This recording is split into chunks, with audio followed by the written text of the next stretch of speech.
Hugot ang pasalamat ni Schools Division Superintendent Dr. Jonathan de la Peña ngadto sa Panggamhanan sa probinsya ubos sa liderato ni Governor Bambi Imano sa padayon nga pagsuporta sa Department of Education Division of Misamis Oriental.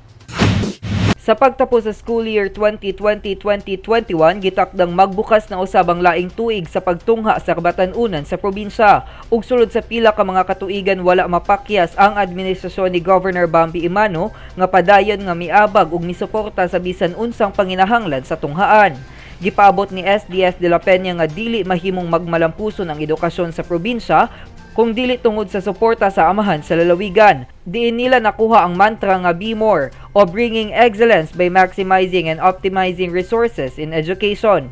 The provincial government of Misamis Oriental is still here to support us. They were there when we presented our plan, and that plan to be fulfilled and successful without the support of the provincial governor.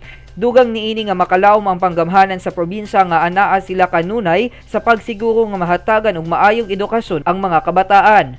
We ensure that we are there with our local government, with the provincial government, in ensuring that the basic education services are really provided to our stakeholders and to our learners most especially.